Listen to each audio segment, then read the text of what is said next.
Assalamualaikum warahmatullahi wabarakatuh. Waalaikumsalam warahmatullahi wabarakatuh. Perkenalkan, nama saya Aulia Fitri Islami, nomor absen 5, dan teman saya Nurul Fitriani, nomor absen 24. Jadi kami akan menerangkan teori pertumbuhan ekonomi menurut Althusser.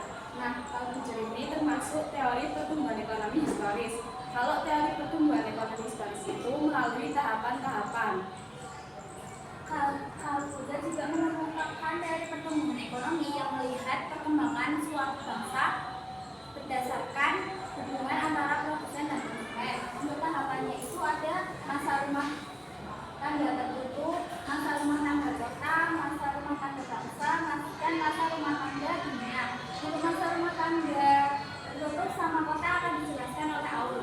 Baik, yang pertama ada masa rumah tangga tertutup. Pada masa ini, masyarakat masih memenuhi kebutuhannya untuk kelompok mereka sendiri. Hal ini menunjukkan bahwa perekonomian ini masih sangat sederhana. Jadi pada masa rumah tangga tertutup, masyarakat itu masih memenuhi kebutuhan mereka masing-masing, tidak membutuhkan orang lain. Seperti contohnya adalah seorang petani yang menanam padi dan sayuran untuk kebutuhan mereka sendiri. Lalu yang kedua ada masa rumah tangga kota.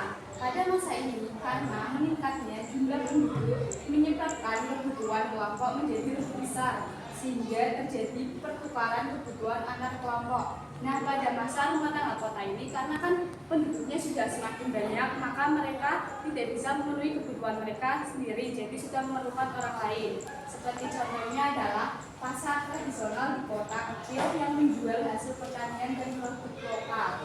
Lalu yang ketiga dan keempat adalah masa rumah tangga bangsa dan masa rumah tangga dunia akan dijelaskan oleh Nurul. Yang ketiga itu adalah masa rumah tangga bangsa. Pada masa ini, ketika suatu kota sudah tidak dapat memproduksi kebutuhannya sendiri, akan dilakukan pertukaran kebutuhan sehingga terjadi kegiatan perdagangan antar satu bangsa. Contohnya itu seperti satu kota itu memproduksi tekstil, dan kota yang kedua itu memproduksi makanan. Mereka itu akan saling bertukar untuk memenuhi kebutuhan mereka masing-masing. Yang keempat itu ada rumah tangga dunia.